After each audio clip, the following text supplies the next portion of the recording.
Ça a été au fond un concours de circonstances. Je dois dire que même étant étudiante, je m'étais intéressée aux analyses plus qu'au reste. J'étais interne à l'Hôtel-Dieu de Nantes, au laboratoire de l'Hôtel-Dieu de Nantes, et j'ai donc effectué différentes analyses sur différentes choses. Enfin, ça m'intéressait.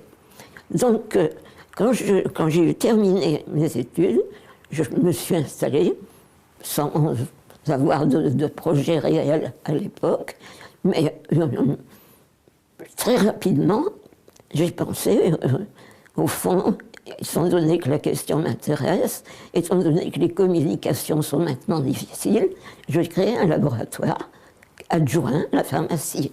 Et c'est dans le cadre de ce laboratoire que je me suis amusée, si on peut dire, en dehors de ce qu'on me demandait, à faire des mesures sur différentes choses. Je me suis intéressée à l'eau de pluie. Pourquoi? À ma grande surprise, j'ai constaté qu'elle n'était pas toujours pareille. J'étais très surprise à l'époque parce que ça, je ne m'y attendais pas. Puis, il y avait aussi un jardin. Et mon père, qui vivait à l'époque, aimait beaucoup s'occuper du jardin. Je me suis intéressée aux légumes. Puis, par curiosité aussi, j'ai mis en comparaison des légumes cultivés de façon différente.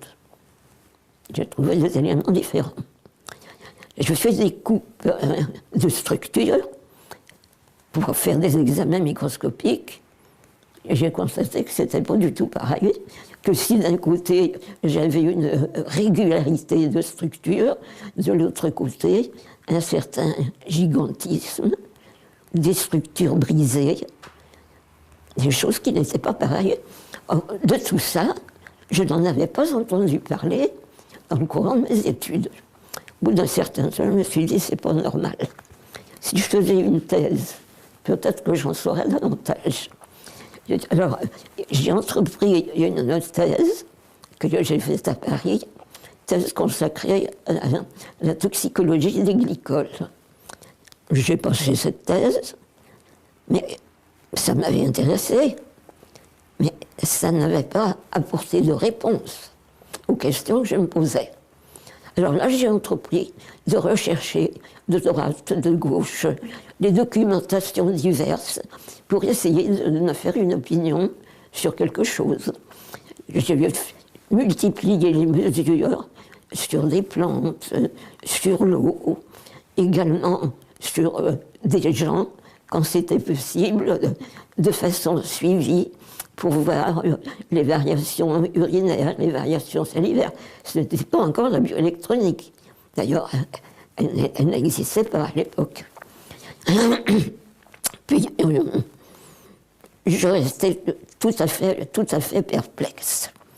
J'ai quitté Candé, je m'y étais installée en 40, j'ai quitté en 46, je suis venue à Nantes, où je prenais là aussi une pharmacie.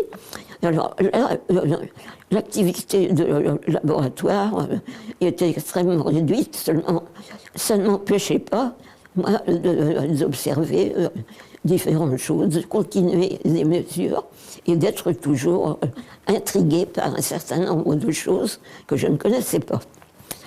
En 1953, je me suis décidée à recontacter le professeur Fabre, qui était doyen de la faculté de pharmacie de Paris. C'est avec lui que j'avais fait ma thèse. Et je lui ai demandé de me recevoir. Il a accepté. Et je lui ai fait part d'un certain nombre de mes constatations. Donc, il m'a dit, écoutez, je ne suis pas capable de répondre aux questions que vous posez, mais je vais vous mettre en relation avec des gens qui, je pense, devraient pouvoir vous donner satisfaction. Et effectivement, j'ai été en relation avec le professeur Fleury, qui enseignait également à la faculté de pharmacie de Paris, section biologie.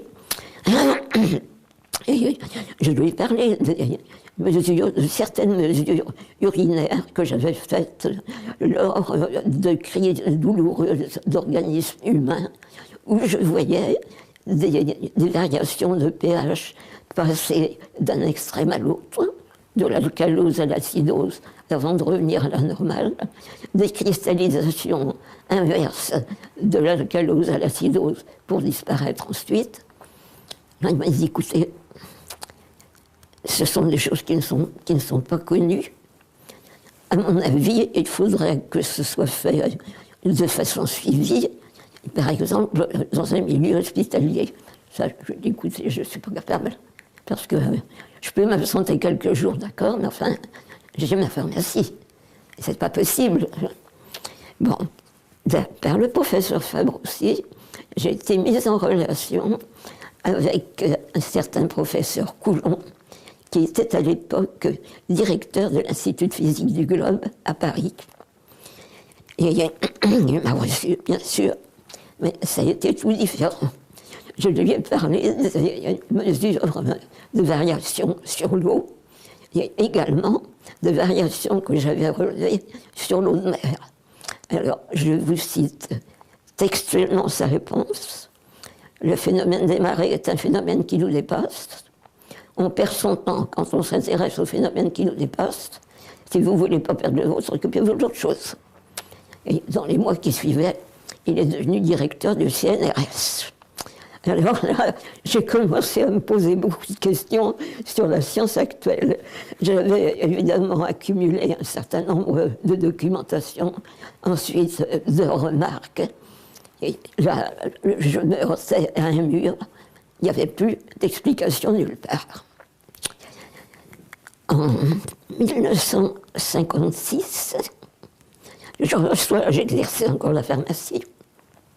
J'en étais pas simplement dégoûtée, mais enfin, je l'exerçais encore. Je reçois un représentant des eaux de Volvic qui me vante la qualité de l'eau très pure, tirée des rochers du Massif central. Enfin, très bien. Il me dit, ça a été étudié par un ingénieur, Louis-Claude Vincent. Il a beaucoup travaillé sur l'eau, il écrit des articles. Je lui dis, vous en avez des articles? Il me dit, non, mais si ça vous fait plaisir, je peux vous en envoyer. Je lui dis, oui, ça m'intéresse. Et effectivement, il m'a envoyé des articles écrits par Louis-Claude Vincent. Quand j'ai lu les articles de Vincent, j'ai dit, celui-ci, il y a une technique qui dépasse ce que j'ai eu entre les mains, mais à propos de l'eau, on dit exactement la même chose. Et j'ai écrit à Vincent. Alors, il faut vous dire que Vincent lui-même a eu passablement de problèmes. Il a été lui aussi attaqué un peu de tous les côtés parce qu'il n'était pas comme tout le monde. Donc Vincent reçoit une lettre où quelqu'un ne le contredisait pas. Il s'est dit, il faut y voir clair. Il m'a téléphoné. Il est venu à Nantes, je l'ai reçu dans le bureau de la pharmacie. Et on a parlé longtemps. Puis finalement, il me dit, écoutez, je vais vous demander un service. Je vais vous mettre un appareil entre les mains. Il ne vous coûtera rien. Vous ferez ce que vous voudrez avec. Mais quand vous aurez une opinion, il faudra me dire la vérité. Ça vaut quelque chose, ou je donne un coup de pied dedans. Il n'y a jamais eu de coup de pied dans l'appareil. Parce que moi, je me suis trouvée à ce moment-là avec une technique qui dépassait les moyens trop sommaires que j'avais eus jusqu'alors.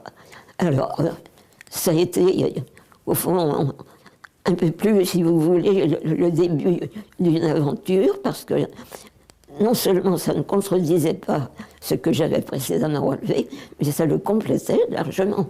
Parce que j'avais relevé quoi?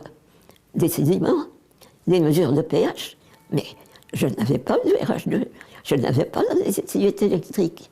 Parce que non, je n'avais pas aucun moyen de mesurer. Alors, ça a été au fond le commencement pour moi aussi.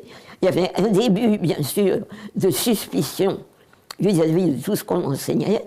Mais alors là, ça a été le comble. Et ça s'est passé donc en 56. Et c'est en 57, lors d'un séjour à Font-Romeu, que j'ai fait les premières expériences de comparaison d'eau, les unes dites miraculeuses et les autres qui ne l'étaient pas. Et où j'ai constaté cette équipotentialité ionique à laquelle je n'avais pas pensé auparavant. Alors là aussi, ça a été un prémisse de ce que devait être plus tard la baignoire, parce que ça ne s'est pas fait du jour au lendemain. Mais enfin, j'ai collaboré avec Vincent le temps de sa vie, donc de 1956 à 1988, puisqu'il est décédé en 88. Et qu'est-ce que vous avez pu remarquer particulièrement sur les sources dites miraculeuses? Est-ce que vous pouvez nous tout simplement une équipotentialité sur le plan ionique, autrement dit un pH 7. Donc ces sources miraculeuses étaient à un pH 7. Un pH 7. Comparé à d'autres sources qui n'étaient pas... Qui étaient entre 6 et 5, qui variaient. Et alors la remarque que j'avais faite aussi, et qui a été un peu à l'origine, plus tard, de ce qui était devenu baignoire, c'est une remarque faite au moment du solstice d'été 1957. Je mesurais, je faisais tous les jours les prélèvements des sources, et tous les jours les mesures. C'était dans un délai très bref, peut-être 15 ou 20 minutes maximum, donc il n'y avait pas d'altération, si vous voulez, par rapport au prélèvement. Solstice d'été 1957, c'était un maximum d'activité solaire. Qu'est-ce qui s'est passé? Pour les deux sources dites miraculeuses et équipotentialité ionique, c'est que la résistivité électrique n'était pas mesurable. L'aiguille, à ce moment-là, c'était pas c'était pas un éclairement, si vous voulez, c'était une aiguille qui se promenait comme ça sur le cadran sans jamais s'arrêter. Ça a duré 3 jours. Au 4e jour, tout est rentré dans l'ordre. J'étais profondément perplexe. L'année suivante, 58, je me suis dit, je vais faire la même chose. 58 n'était pas un maximum d'activité solaire. J'ai eu des variations de potentiel dans les 4 cas, tout mesurable. Autrement dit, une propriété particulière de l'eau qui a une équipotentialité sur le plan ionique, équivalent du positif et du négatif, ne se manifeste que dans des conditions exceptionnelles. Ce qui m'a fait me poser la question, qu'est-ce qui peut bien se passer quand il y a des orages? Et à ce moment-là, j'ai relevé, au moment des orages, un certain nombre d'eaux pluviales, souvent ici, puisque à l'époque, ça fait 166 que je suis arrivé ici, mais à Nantes, j'ai quitté Nantes en 61, je venais toutes les semaines de toute façon, et je choisissais les jours, si on peut dire, et quelquefois les heures. Or, effectivement, au moment des orages, vous récoltez une eau de pluie qui a des potentiels exacerbés, alcalose, oxydation. Mais vous n'avez plus de résistivité électrique. Ça dure environ 2 heures. Après quoi, elle se fixait à 40 000 ohms, alors que ses valeurs normales dans la région variaient de 20 à 25 000. Donc, une différence, certaines propriétés de l'eau dans certaines conditions ont des propriétés exceptionnelles qui ne se manifestent pas autrement. Et ça a été un peu à l'origine de tout ce qui a suivi. Et quand vous voulez dire des propriétés exceptionnelles, qu'est-ce que vous entendez par là? Eh bien là, ça rejoint en quelque sorte les travaux de Charles Laville. Charles Laville a considéré bien sûr que l'eau était un élément primordial et que son rôle allait bien au-delà d'un simple solvant ou d'un produit diluant. L'eau, dans certaines conditions, se comporte comme un catalyseur. Sa formule H2O, en réalité, s'écrit HOH, H, élément positif, associé à un oxydryl OH négatif. Et dans certaines conditions, ce H et ce OH ont la possibilité de transformer la matière. De transformer la matière, c'est-à-dire? Eh bien, là aussi, transformer la matière. Si vous relevez au moment des crises douloureuses de l'organisme humain, vous avez ces expulsions de cristaux. Ils ne se sont pas formés subitement. Il préexistait quelque chose. Mais là, c'est une élimination qui se produit. Ensuite, dans un autre ordre d'idées, ça remonte très loin, ça s'est cité dans un livre qui a été édité par le Muséum d'histoire naturelle de Paris. Ça ne date pas d'hier. Hein. Il a existé un temps où, après les orages, après les fortes averses, les jardiniers récoltaient dans leurs averses, dans leurs allées, de petits nodules de la grosseur d'une noix qui étaient des algues bleues, qu'ils rejetaient, c'est les nostocs, qu'ils rejetaient sur les parcelles comme fertilisants. Il est évident que par les temps qui courent, avec la détérioration des sols et la modification du climat, ça n'existait pas. Moi, je n'ai jamais relevé de nostoc, mais à diverses reprises, j'ai constaté cette évolution de la matière. Or, manifestement, quand vous avez une résistivité qui augmente dans ces proportions, vous avez d'une part un élément matière qui se transforme et qui donne très certainement une formation d'algues. Tout élément est structuré. On n'en tient pas compte parce qu'on ne le voit pas. L'eau a une structure, l'atmosphère a une structure. Ce n'est pas parce qu'on ne la voit pas qu'elle n'existe pas. Si vous avez actuellement, par exemple, pour l'eau, les travaux de... non, je peux dire son nom. Masaru Emoto, qui vous donne des photos complètement différentes les unes des autres, suivant le milieu où l'eau se trouve. Antérieurement, et dans le même genre, vous avez un livre, ça donne assez loin, je ne me rappelle plus l'année, de Bentley et Humphrey, qui présente, je ne me rappelle plus du nombre, mais est-ce que c'est 7 ou 800 7 ou 800 photos de cristaux de neige différents les uns des autres. Je ne me rappelle plus exactement du nombre, je ne le garantis pas. Mais enfin, ce qui prouve aussi l'extrême diversité de l'eau suivant le milieu où il se trouve.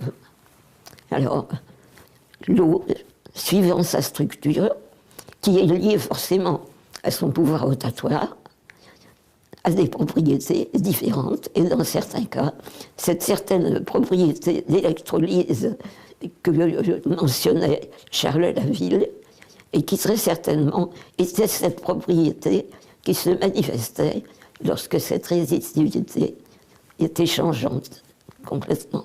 Alors là aussi, ça ne dure qu'un temps. Est-ce qu'actuellement, parce qu'il doit bien exister quelque part encore des eaux qui ont des propriétés particulières, est-ce que ces propriétés sont stables? Si l'eau est retirée de son milieu, s'il y a un délai de transport, a-t-elle encore ses propriétés? Alors ça, je suis incapable de répondre, je n'en sais rien. C'est une expérience que je n'ai pas faite.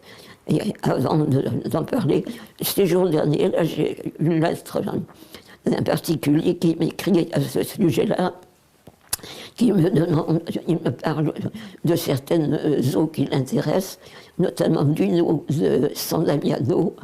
Et il me demande ce qui serait possible de faire. Ça date d'avant-hier, donc je n'ai pas encore répondu. Enfin, ce que je lui réponds, de toute façon, c'est qu'il faudrait que ce soit vu sur place.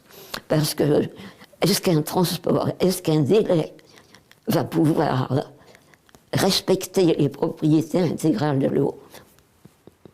Je ne sais pas. Est-ce que vous avez pu faire le test sur des eaux minérales? Il y a certaines eaux minérales qui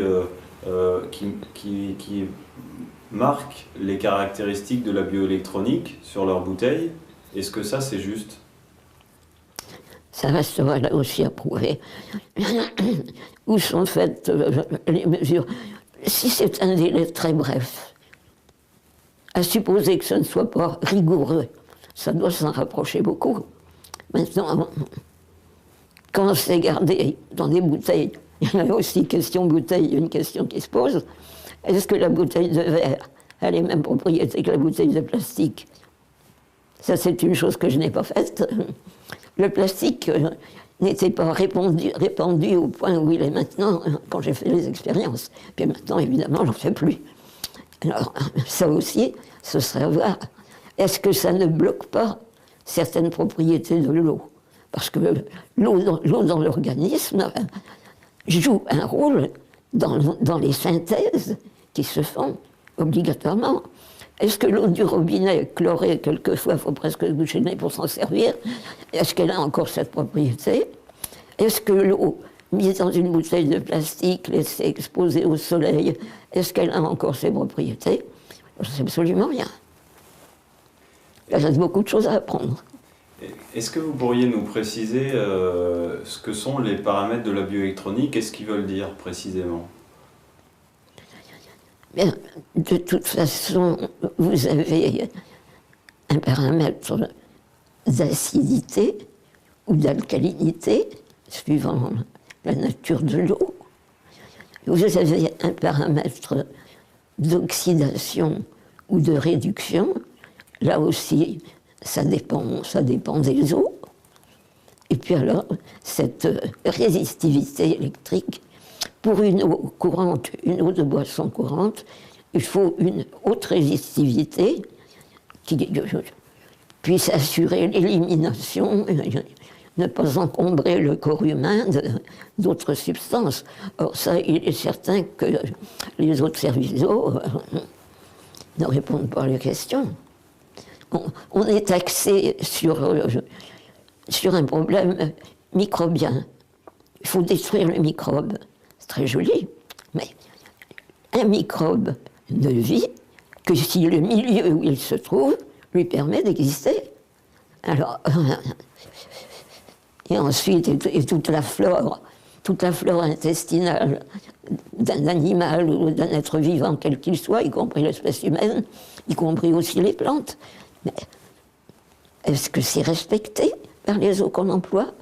Moi, j'en suis pas sûr du tout. De toute façon, l'eau du robinet ici, elle sert pour la vaisselle, elle sert pour la toilette parce que je ne peux pas faire autrement, et pour la lessive. Mais autrement, je ne veux pas. Est-ce que pour autant, j'ai la perfection j'utilise mon calme? Bon, je ne le laisse pas dans les bouteilles de plastique. Avant de l'utiliser, c'est versé dans un pot de porcelaine. Enfin, là aussi, est-ce que les propriétés sont intégrales? Je ne garantis rien. Je ne sais pas. Il y a bien sûr le système actuel d'osmose inverse qui certainement limite les toxicités. Est-ce que pour autant l'intégralité des propriétés de l'eau est rendue? Là aussi, je ne sais pas. Il reste beaucoup de choses à apprendre. D'accord, donc vous disiez que en fait, il faut que l'eau ne soit pas trop chargée pour pouvoir éliminer bien sûr. Correctement. En fait, l'eau, elle a plus un rôle d'élimination qu'autre... Elle a un rôle d'élimination, bien sûr, mais elle a aussi son rôle de pouvoir assurer les synthèses d'électrolyse. C'est ce que je vous citais tout à l'heure. Or, dans la multiplication de certains états pathologiques actuels, est-ce que la nature de l'eau utilisée ne joue pas un rôle? Là aussi, je n'ai pas de preuve, mais on peut se poser la question. Parce qu'il est certain que l'intégralité des propriétés ne peut pas être conservée dans certaines conditions. Alors... Est-ce que vous avez pu, donc, de toutes ces expériences, voir quelles sont les conditions favorables pour conserver une eau de bonne qualité? De toute façon, là aussi, l'eau l'eau est un élément dynamique. Et je pense qu'une stagnation prolongée, c'est pas pour dire que ça peut la rendre nocive, mais doit amoindrir ses qualités. Parce que si vous recueillez par exemple une eau de pluie, vous faites les mesures tout de suite. Vous les faites 2 ou 3 heures après. Vous n'aurez pas une grande différence, mais vous ne trouverez pas exactement la même chose. Attendez encore quelques jours. Et là aussi, vous aurez une différence. Et pourtant, vous n'avez rien ajouté. Alors, l'eau est un élément dynamique, normalement. Donc l'idéal, ça serait de pouvoir recréer finalement quelque chose qui la mette perpétuellement dans cette dynamique. Remarquez, c'est au fond ce qu'a essayé de faire Konrad Richely, dont je vous parlais tout à l'heure. Vous avez comme une forme d'entonnoir, et un tube d'une certaine longueur, je ne me rappelle plus, peut-être à peu près haut comme ça, qui descend, on voit l'eau descendre à toute vitesse. Elle n'a pas le même goût. Alors là aussi, il n'y a pas de mesure de fait, mais c'est certainement pas la même chose. Et pourtant, c'est la même eau. Est-ce que les paramètres de la bioélectronique permettent d'obtenir des informations sur, j'allais dire, sur tous les niveaux de l'eau? Mais bon, j'imagine que non, mais est-ce qu'on a une mesure déjà quand même globale, ou est-ce qu'il y a d'autres choses à mesurer dans l'eau que la bioélectronique ne permet pas? Remarquez, la bioélectronique dit beaucoup de choses. Maintenant, de là à dire que son action est exclusive, ça, je ne vais quand même pas jusque-là. Je pense que le maintien de ce pouvoir rotatoire, si l'association en avait la possibilité, et si quelqu'un en avait aussi le temps, parce qu'il y a une question de temps aussi qui se pose, de disponibilité, bien, il serait intéressant, à mon avis, de lui adjoindre la polarimétrie pour voir justement les caractères d'une même eau prise à un état stagnant et prise à un état vivant, si on peut dire. C'est pas simple, le problème de l'eau. C'est pas simple. Est-ce que vous pouvez nous parler de ces phénomènes tourbillonnaires et du rapport entre la vie et les produits synthétiques par rapport à ça? Ce qui est synthétique n'a certainement plus le pouvoir tourbillonnaire, ou à supposer qu'il en est un, il n'est certainement pas le même que ce qui est normal. Il y a certainement une différence. Certainement. Et cet usage des eaux, de services d'eau, c'est considéré comme très bien, comme très sain, parce que c'est très surveillé officiellement. Est-ce que ça ne joue pas un rôle? Est-ce que ça ne modifie pas, ou est-ce que ça ne bloque pas ce système tourbillonnaire, puisque vous savez que le sang lui-même est animé d'un mouvement tourbillonnaire dans les artères, dans les veines. Alors, si c'est bloqué, on parle beaucoup actuellement de phénomène de déshydratation, mais est-ce que l'eau modifiée a la possibilité de se fixer sur les tissus vivants comme une eau normale? Moi, j'en suis pas sûr du tout.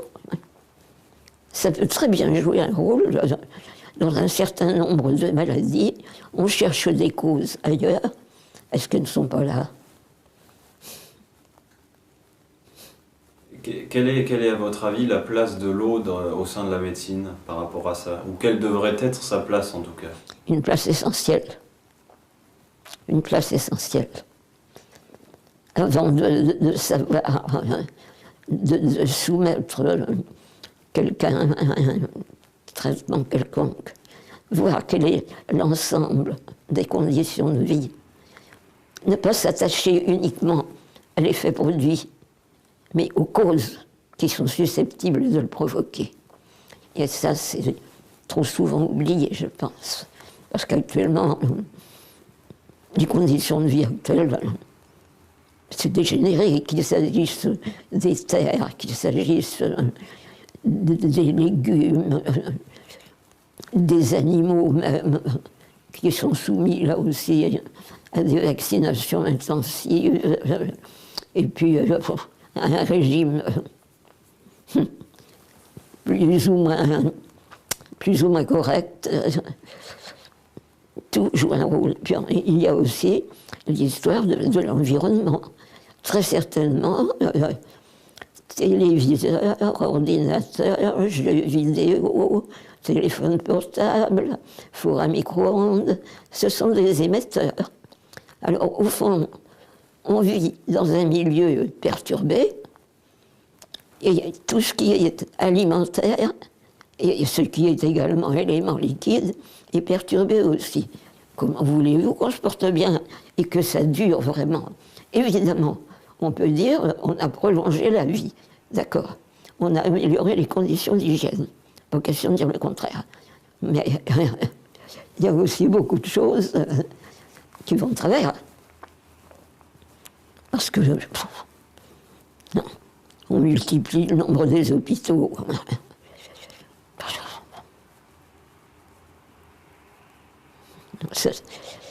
On remarque que je ne suis pas pessimiste en nature, mais on va vers une catastrophe. Je ne sais pas quoi, je ne sais pas quand, mais on y court et on fait tout pour y arriver. Et est-ce que vous pensez qu'il pourrait y avoir une renaissance qui pourrait se faire par un travail sur l'eau? Il faudrait que ce soit vraiment général. Il faudrait que certaines vérités soient acceptées alors qu'elles ne le sont pas. Une régénérescence, jusqu'à un certain stade, doit être possible. Où s'arrête ce stade? Là aussi, je ne sais pas. Parce que j'aimais beaucoup m'occuper du jardin ici. Je ne suis plus capable de le faire. Mais enfin, ça ne m'empêche pas de regarder ce qui se passe.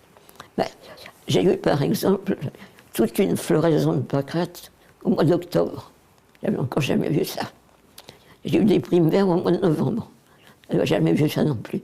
Qu'est-ce que c'est que cette histoire-là? Le climat détérioré influe sur toute chose. Jusqu'où ça peut aller? On n'en sait rien. On n'en sait rien. On crée des conditions sans se préoccuper des conséquences qui en résultent. Alors que ce soit sur le plan chimique, que ce soit sur le plan électromagnétique, cette histoire d'environnement, ligne à haute tension ou autre, on perturbe tout un ensemble. On s'en ressent obligatoirement. Obligatoirement.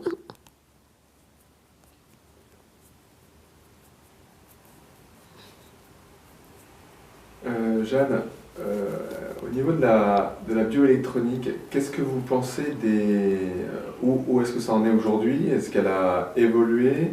Est-ce qu'elle a évolué dans le bon sens selon vous? Il y a bien sûr des gens qui s'y intéressent, qui sont convaincus et que j'encourage d'ailleurs à poursuivre, sans pouvoir leur dire s'ils auront un jour le succès qu'ils méritent. Mais si elles persistent, de toute façon, j'ai fait moi aussi tout ce que j'ai pu faire pour qu'elles se maintiennent, pour qu'elles ne tombent pas dans l'oubli. Et André Fougerousse, professeur Fougerousse, qui a pris ma suite, fera certainement la même chose. Ensuite, Roger Castel, sans Roger Castel d'ailleurs, tout serait dégringolé après les histoires de Saint-Étienne-de-Mer-Morte, quand le Conseil de l'Ordre nous a qualifiés de secte et a failli tout flanquer par terre. Parce que là, j'aurais pas continué, j'en ai eu par-dessus la tête des histoires. Pendant les interviews que nous avons fait, nous avons rencontré un certain nombre de personnes et une de ces personnes nous a évoqué une critique par rapport à la bioélectronique et j'aurais voulu savoir votre avis là-dessus, qui était que la bioélectronique, de par ses paramètres, était pertinente, mais que le travail qui avait été fait à une époque sur une population donnée n'était pas forcément les mêmes, n'était peut-être pas aussi pertinent par rapport à l'évolution de la population. C'est-à-dire que la population d'aujourd'hui n'a pas les mêmes caractéristiques de la population des années 60, 70. Qu'est-ce que vous pouvez répondre à ça? Il y a très certainement, il y a cette évolution climatique et cette évolution aussi dans les conditions de vie qui très certainement modifie quelque chose. Maintenant, ça ne signifie pas non plus que les modifications produites aillent dans le bon sens. Parce qu'il y a une suroxydation, par exemple, de bien des produits alimentaires qui n'est pas faite pour simplifier les choses. Alors, est-ce que dans des conditions anormales, on peut fixer des conditions normales d'existence? Là aussi, c'est une question qui se pose, hein, parce qu'on en subit tous les conséquences. Évidemment, à des titres divers, ça dépend des résistances individuelles, ça dépend des précautions que les uns et les autres peuvent prendre, mais on en subit les conséquences inévitablement. Est-ce que vous pensez que les paramètres qui ont été utilisés par la bioélectronique quand vous l'utilisiez, ils sont encore valables aujourd'hui par rapport à ces nouvelles conditions, on va dire les caractéristiques de base de la bioélectronique? Est-ce qu'on peut les transposer de votre époque à l'époque d'aujourd'hui? Pas forcément. Pas forcément. Il y a certainement eu, là aussi, une évolution. Je ne peux pas citer de chiffres, puisque ça fait quand même un certain temps que j'ai arrêté. Mais enfin, il y a eu une évolution, certainement. Et je crains que cette évolution soit nocive pour tous ceux qui la subissent, c'est-à-dire pour nous tous, à des titres divers, à des degrés divers. Mais c'est une influence, certainement.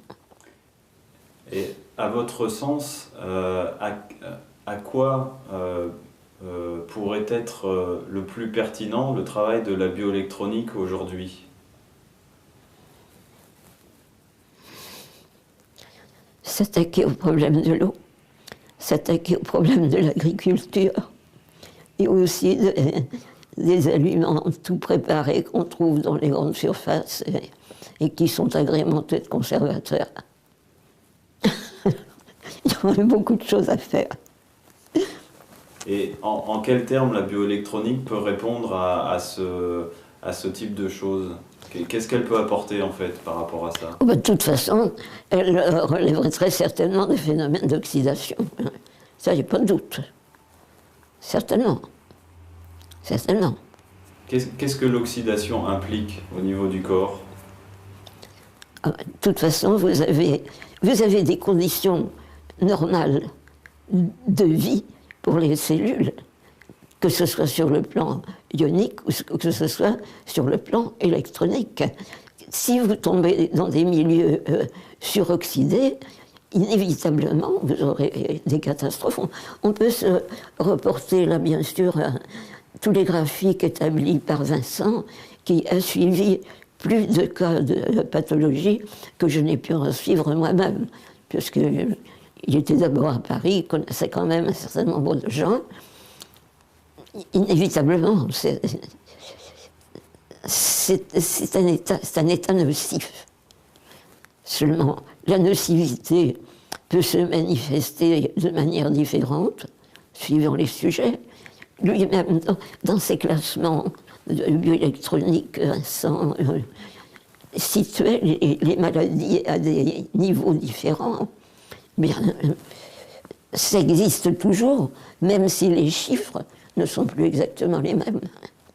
Donc en fait, on pourrait utiliser aujourd'hui la bioélectronique dans la médecine comme caractéristique de base pour établir un diagnostic de la personne.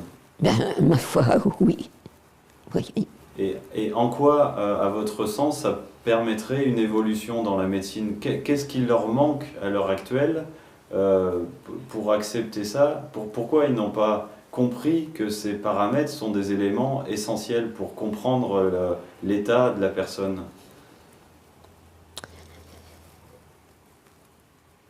Ça touche évidemment à beaucoup de problèmes. Et ça remet en cause bien des conceptions actuelles. On est axé sur la chimie, sur les histoires microbiennes. Au fond, si vous vous attachez à la bioélectronique, ce sont tous ces problèmes-là qui vont être remis en cause. Alors, le conditionnement des esprits, y compris sur le plan médical, existe au niveau même de l'enseignement. Et c'est pas tellement facile non plus de s'en affranchir.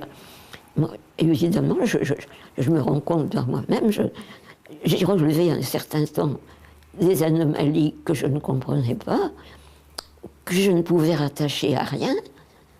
Je ne savais pas, on ne l'avait pas appris. Eh bien, l'enseignement actuel est certainement pire que celui que j'ai connu. Certainement. Je vous dis, je ne considère pas la bioélectronique comme une chose exclusive, pouvant à elle seule définir tous les problèmes. Par contre, elle en définit beaucoup qui ne sont pas définis actuellement.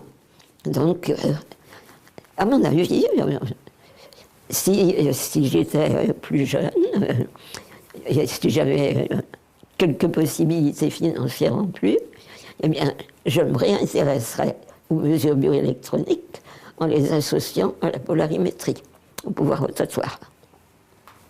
D'accord, ouais. Ce serait mon objectif. Ça remonte à quoi, à peu près un mois ou à peu près, où c'est un membre de l'association qui fait des mesures bioélectroniques et qui voulait faire une étude des sucres. Alors, je lui avais envoyé des sucres naturels, muscovado, rapadura, qui sont des sucres bruts, des sucres naturels, à mettre en comparaison avec les sucres qui sont utilisés couramment. Alors, il a fait toute une série de mesures, il a fait tout un travail là-dessus, mais je lui avais dit, pour que le travail soit complet, il faudrait l'associer à la polarimétrie. Alors, évidemment, il n'y a pas de polarimètre jusqu'à maintenant dans l'association. Donc, les résultats existent, ils parlent en eux-mêmes, mais ils ne disent pas tout à fait tout. En tout cas, si on mettait la bioélectronique au niveau de la médecine actuelle, ça leur permettrait de gagner en termes de qualité de diagnostic? À mon avis, oui, à condition de faire un trait sur un certain nombre de choses. Comme quoi, par exemple? Quand ce serait que les vaccinations, par exemple. Qu'est-ce que vous pensez par rapport à ça, au niveau de la vaccination? Quelle est l'action au niveau du corps? De toute façon, celui qui peut le mieux en parler, je pense, c'est Pasteur lui-même sur son lit de mort. C'est Claude Bernard qui avait raison. Le microbe n'est rien, le terrain est tout. Autrement dit, une espèce microbienne ne subsiste que si le terrain lui permet de subsister. Seulement, s'attaquer au terrain, eh bien, problème de l'eau, problème de l'alimentation, des conditions de vie, vous remettez tout en cause. Et alors, effectivement, ce problème de vaccination, vous avez un commerce très fructueux par derrière. On ne tient pas du tout à savoir la vérité. Et on ne tient pas compte des dernières paroles de Pasteur. Qu'est-ce que vous pourriez nous dire par rapport en ce qui concerne Pasteur et Béchamp? à l'origine par rapport à ça, aux microbes, aux microzymas? Est-ce que vous en avez entendu parler? Oui, oui, bien sûr. Remarquez, Béchamp avait raison. Hein. Et Pasteur lui-même, sur son lit de mort, avait raison. Il a reconnu ses erreurs. Seulement, on n'en a pas tenu compte. Quelle est l'action d'un... si on parle de médicaments, de chimie, on a parlé de vaccins, mais quelle est l'action de la chimie sur le corps? Est-ce que vous avez pu constater ça avec la bioélectronique? De toute façon, là aussi, vous aurez forcément un effet d'encombrement sur le plan résistivité. Ensuite, l'effet, ça sera suivant la nature du produit utilisé. Il peut être alcalinisant, il peut être acidifiant, il peut être oxydant, réducteur, on n'en parle guère. Mais c'est tout différent. Il pourrait exister une médecine par les plantes qui serait certainement beaucoup moins nocive, beaucoup plus facile à supporter. Seulement là aussi, ça ne fait pas l'affaire de l'industrie chimique. Hein. C'est complètement différent. Dans un milieu vivant, vous avez une harmonie de structure, une harmonie des proportions des produits existants que vous ne trouvez pas dans un produit chimique. Ça n'existe pas. C'est tout différent.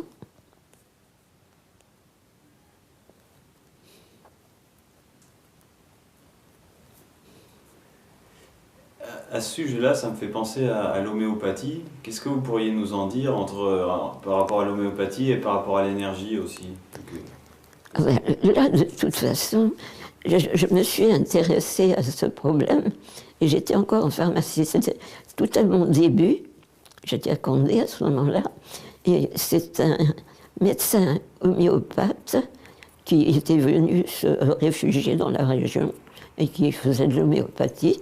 Et c'est lui, à l'origine, qui m'a quelque peu initié à ce problème-là. De toute façon, là aussi, vous avez des modifications sur le plan énergétique quand vous diluez une substance. Et l'homéopathie m'avait valu un problème tant que j'étais en cours d'études. Il y avait un prix de fin d'année. J'avais ce prix de fin d'année. Ça consistait à aller dans une librairie, à choisir un livre.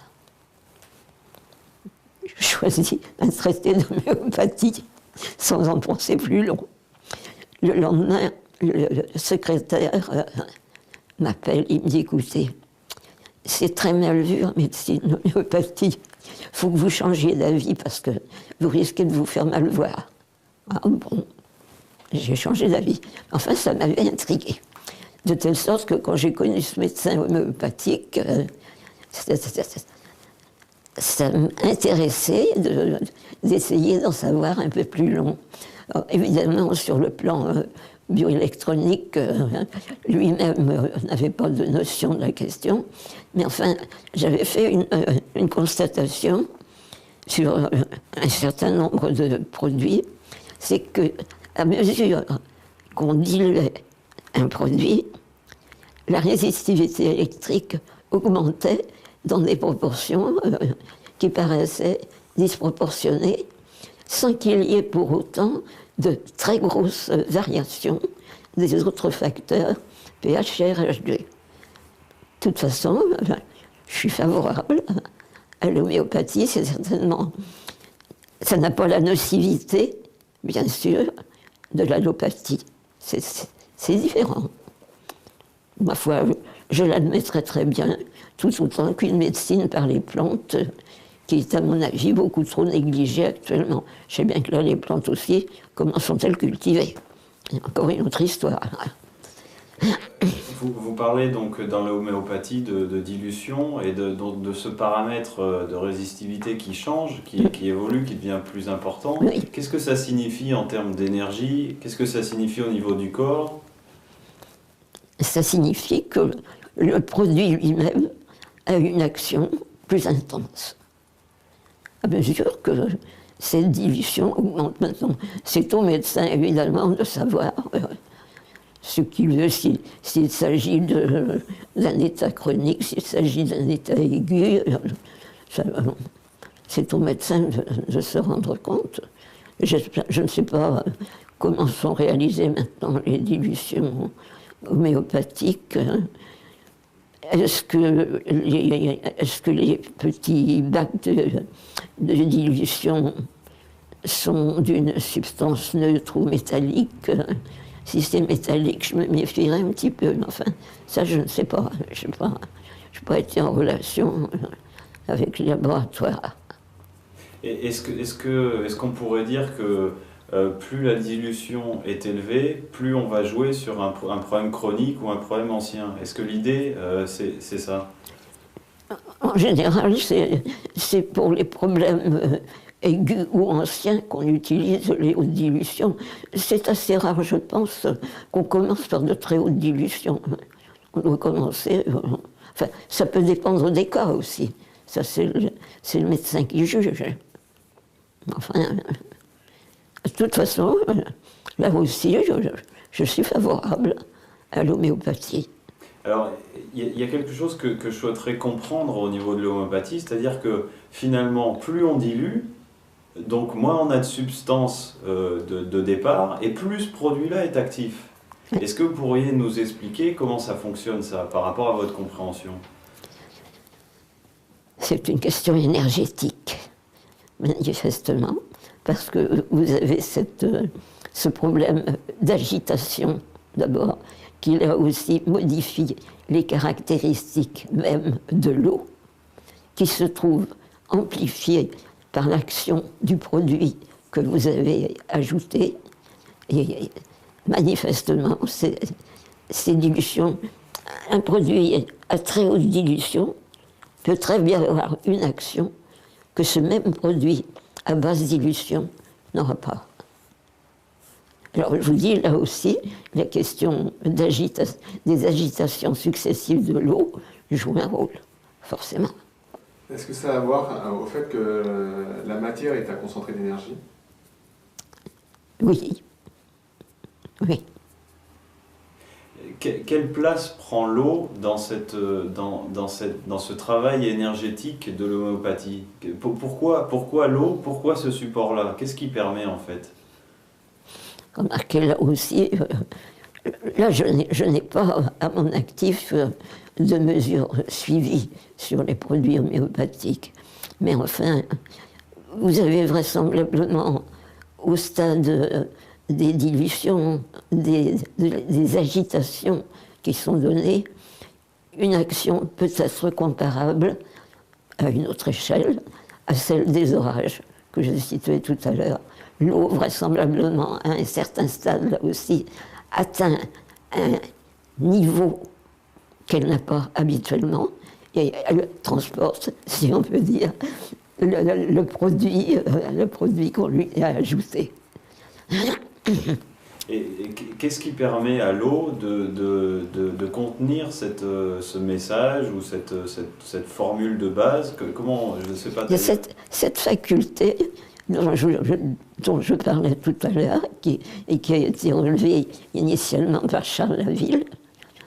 L'eau est un élément dynamique, et c'est un élément qui peut se scinder en deux parties, une positive, une négative. Donc agir, c'est un électrolyte. Et cette action électrolytique se transmet à la substance qu'on lui donne.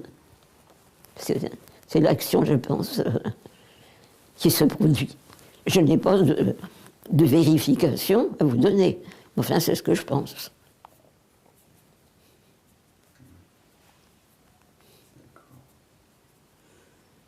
La réalité n'est pas simple. Est-ce que vous pourriez nous expliquer le procédé de la baignoire?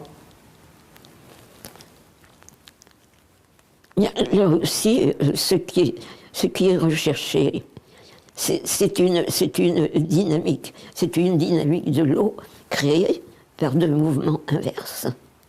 Et comme je vous avais dit tout à l'heure, dans la zone médiane, il y a effectivement une chute du RH2 et une augmentation de résistivité que vous n'avez pas dans le reste du mouvement, alors que c'est un brassage. Il se passe là aussi quelque chose. L'eau a des propriétés particulières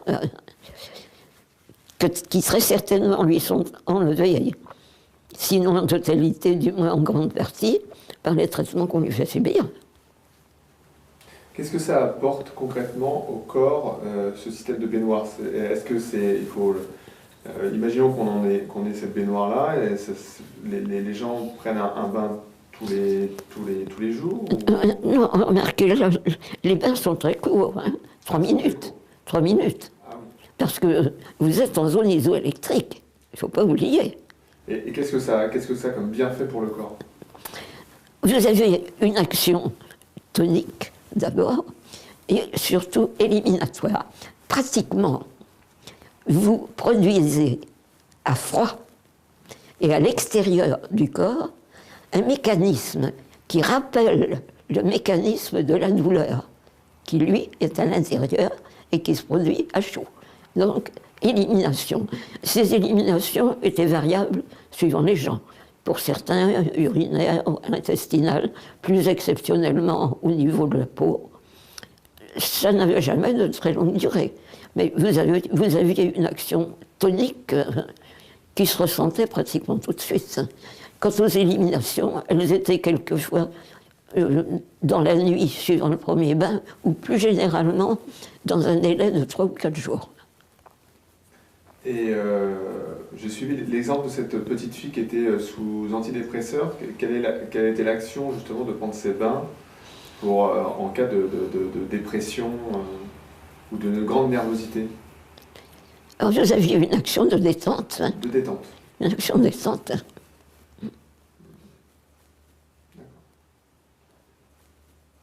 Non, je vous dis, quelle est la portée limite, ça je ne sais pas. Il aurait fallu me laisser tranquille. Et là, j'en saurais plus long.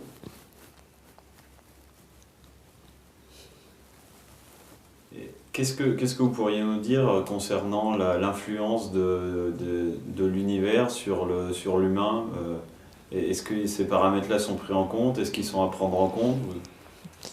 Bien sûr qu'ils sont à prendre en compte. Et c'est une chose dont on ne se soucie guère. J'ai évoqué ces problèmes dans un numéro de Source Vitale qui s'appelle les résonances cosmiques. Vous avez des résonances suivant les heures, des résonances suivant les phases lunaires, qui sont très nettes, des résonances suivant les saisons. Seulement, là aussi, il ne faut pas croire que j'ai inventé tout ça. Il existe des références dont on ne tient absolument pas compte. Le décalage horaire qui nous est imposé est une absurdité. C'est ridicule. Je comprends très bien qu'on ne peut pas, région par région, changer les heures. Mais enfin, 2 heures de décalage, c'est ridicule. Actuellement, il y en a qu'un, bien sûr. Mais bientôt, il y en aura 2. Alors là aussi, ce sont des choses qui ne sont pas prises en considération. Et quant à nous dire que ça provoque des économies, ça reste à prouver. Mais enfin, ces influences sont manifestes. Nous sommes tributaires du milieu dans lequel nous vivons, et ce milieu, quel qu'il soit, est lui-même tributaire de l'environnement dans lequel il se trouve. Et est-ce que cette influence est aussi importante au niveau des sources? Forcément. Forcément, ça joue un rôle. Ça joue un rôle, c'est la même chose. Et est-ce que ça permettrait d'expliquer certains phénomènes dits miraculeux en fait, ce sont des phénomènes cosmiques? Certainement, c'est lié. Pour les eaux que j'avais étudiées, moi je vous dis, c'était cette équipotentialité ionique que j'ai essayé évidemment de reproduire dans les baignoires. Ce n'est pas une équipotentialité unique.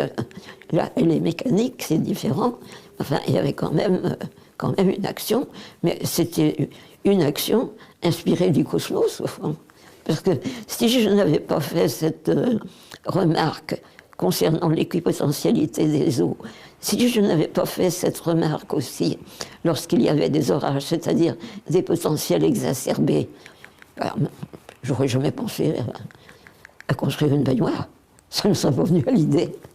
Tandis que là, je me suis dit, si on peut copier quelque peu, dans la mesure où ça peut se faire, ce que fait la nature, sans prétendre bien sûr rivaliser, bien, il se passerait peut-être quelque chose.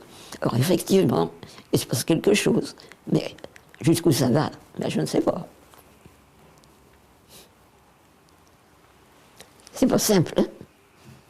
Est-ce que vous pourriez nous donner des informations concernant Quinton et ses travaux? De toute façon, là aussi, c'est un sujet extrêmement intéressant, parce que là aussi, c'est la dilution de l'eau de mer pour l'amener à des taux qui correspondent à un organisme vivant, c'est quelque chose de tout à fait raisonnable, de tout à fait régulier.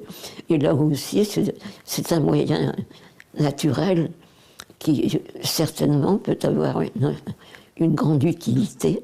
Seulement, alors là aussi, si l'eau subit une stérilisation à haute température, je n'ai pas fait de mesures comparatives, mais il y a certainement quelque chose de modifié aussi dans ses propriétés et qui peuvent lui enlever certaines qualités. Mais autrement, je suis tout à fait favorable à l'utilisation des produits Quinton, ça, il n'y a pas de problème. Ça peut jouer un rôle rééquilibrant sur un organisme perturbé. Et là aussi, si c'est amené à un stade isotonique, ça ne peut que favoriser, bien sûr, le rétablissement d'un état de santé, la réduction de certains troubles, ça certainement. Et qu'est-ce qui fait que l'eau de mer peut apporter ça? Sa composition, ses propriétés, sa capacité d'adaptation, là aussi, au milieu cosmique. Parce qu'il y a un problème des marées.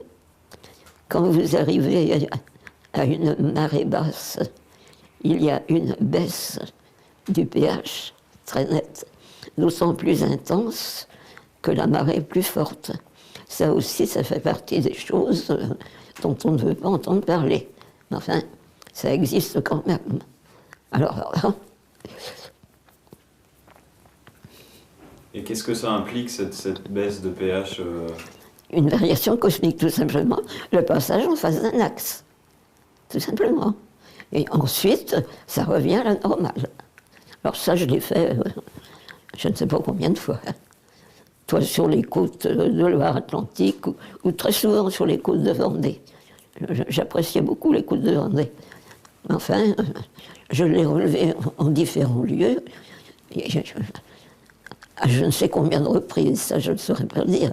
Mais remarquez que ces remarques-là aussi, je ne suis pas seule à les avoir faites.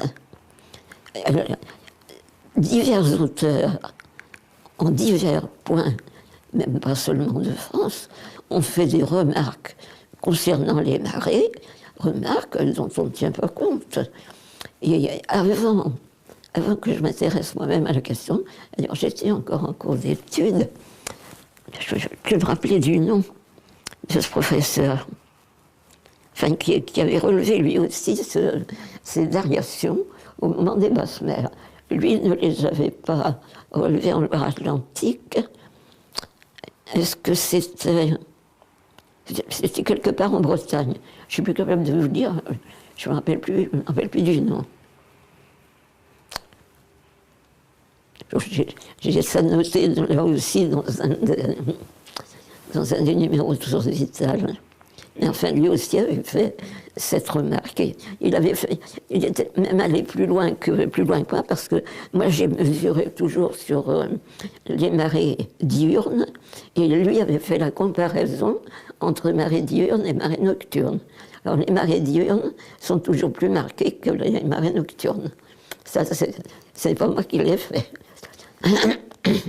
Mais enfin, ça prouve là aussi que les variations cosmiques auxquelles nous sommes soumis pendant la nuit ne sont pas les mêmes que celles qui sont soumises pendant le jour. Dans ce genre aussi d'études, c'est un Polonais, Snossarski, qui a fait un certain nombre de mesures de polarité, je ne sais pas spécialement sur l'eau de mer, mais enfin, qui a relevé lui aussi des différences très nettes. Vous avez une polarité positive qui passe par un maximum vers 4 ou 5 heures du matin, qui va décroissant jusqu'à midi, où elle s'annule et devient négative, et va croissant jusque vers 20 heures le soir. Ça aussi, ça fait l'objet d'études qui ont été suivies pendant des années et dont on ne parle pas. Officiellement, on ne tient pas compte de ces polarités. Or, effectivement, les éléments vivants, que ce soit les plantes, que ce soit les animaux, que ce soit les gens, on est fait pour s'y adapter. Si on ne s'y adapte pas, il y a quelque chose qui cloche d'un côté ou de l'autre. Ça dépendra des personnes, ça dépendra des résistances, des conditions de vie, de tout ce qu'on voudra. Mais enfin, on en subira les conséquences. Et tout ça, c'est laissé de côté. Un autre problème que j'ai signalé aussi, ça fait plusieurs années que je fais partie de la Société astronomique de France. Et je dois dire qu'il est édite chaque année des éphémérides. Je les reçois depuis 1993. Il y a des informations très intéressantes. D'après leurs informations, on relève très bien une variation des axes de l'orbite lunaire en sens inverse du sens de translation de la Lune. Ça paraît bizarre, mais c'est comme ça. Eh bien, j'ai envoyé un article, ça fait 1 an, à la Société astronomique de France. J'attends toujours la réponse. Ce qui n'est pas du tout leur habitude, parce que à diverses reprises, j'ai demandé des renseignements et j'avais toujours reçu des réponses aimables. Je vais sûrement mettre ça sur le tapis. Enfin, je vais voir un petit peu d'abord, attendre encore un petit peu pour voir. Parce que c'est manifesté. Et la bioélectronique n'y est pour rien. Je n'y suis pour rien. Je me réfère à leurs observations. Ils n'en tiennent pas compte. Pourquoi ? Alors, dans la lettre que j'avais envoyée, je posais la question, est-ce que cette remarque est passée inaperçue ? Ou bien est-ce qu'on considère qu'elle est sans conséquence et qu'on la laisse de côté ? Je vous réponse. Et quelle est l'incidence de ces polarités sur l'humain ? Parce que vous êtes revenu plusieurs fois sur ce sujet du positif, du négatif. Et c'est quoi l'influence sur le... De toute façon, il y a un humain en bonne santé s'adapte aux variations du milieu extérieur. C'est tout. Tout le problème est là. S'il est incapable de s'adapter, il y a un trouble quelconque quelque part qui prendra progressivement une amplitude. Il sera peut-être minime au départ, mais prendra une amplitude. On est fait pour s'adapter au milieu dans lequel on vit. Or, actuellement, on considère qu'on est les maîtres du monde et qu'on peut tout régenter. Il faut voir à quel prix. Et à ce sujet-là, est-ce que vous pourriez nous parler du problème de la spécification des sciences ? Remarquez, je pense que la spécialisation outrancière des sciences est une erreur qui conduit à toutes les aberrations possibles. Parce qu'à ce moment-là, on ne peut plus établir la relation qui existe entre les causes et les effets. C'est une erreur. Et c'est quelque chose qui maintenant existe au stade même de l'enseignement. Donc, est-ce que vous pourriez détailler ou donner des exemples de ces aberrations avec ces spécialités?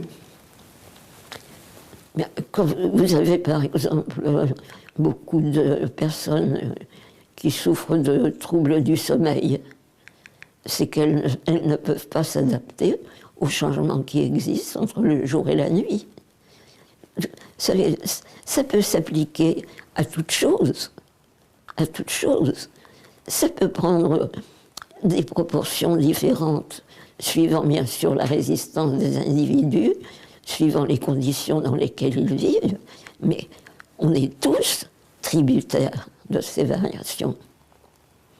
Et ce sont des choses, officiellement, on ne tient pas compte. J'avais relevé, c'était dans un bulletin du CNRS, je crois que ça fait plusieurs années, au sujet des changements d'heure. Je ne sais plus quel est le nom de celui qui disait que, de toute façon, ça n'avait aucune influence sur quoi que ce soit. Ben, je suis désolée, mais l'influence existe, parce que les polarités ne sont plus les mêmes, mais étant donné qu'on ne veut pas en tenir compte, bon, on trouve que c'est très bien comme ça. Vous savez, c'est un système perverti, complètement perverti. Ça me fait penser à une phrase de Confucius. Qui connaît l'homme connaît le monde et la structure de l'univers comme son histoire. Nul besoin de constituer à grand-peine des sciences spéciales. Le savoir est un. C'est pas de moi, c'est de Confucius.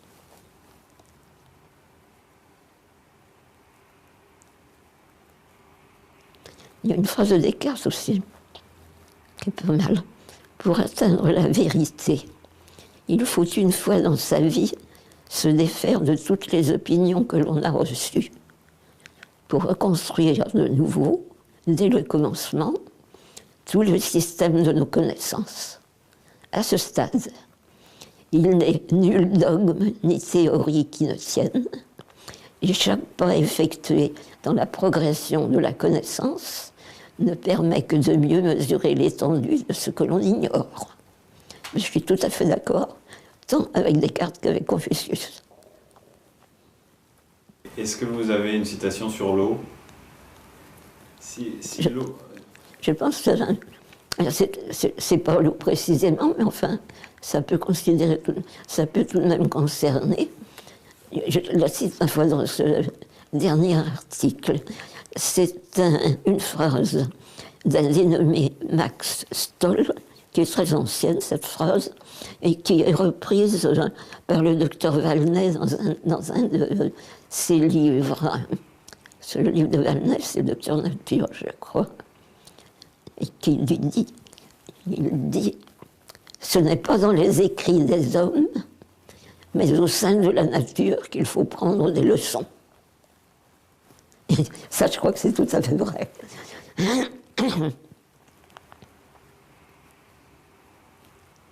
Et si l'eau était présente ici sous forme de personnage, qu'est-ce que vous lui diriez?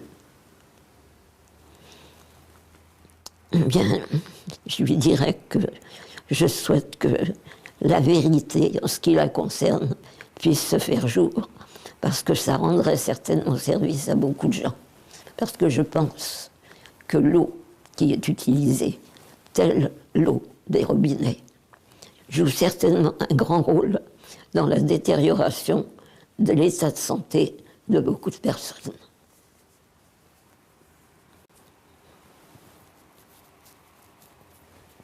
De même, les eaux conservées longtemps, surtout dans des bouteilles de plastique.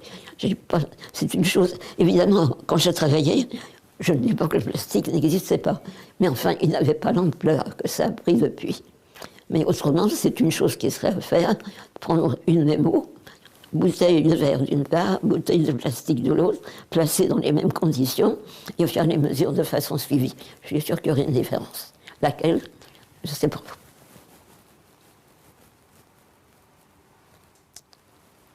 Il y a beaucoup de choses qui restent à faire, il y a beaucoup de choses qu'on ne sait pas.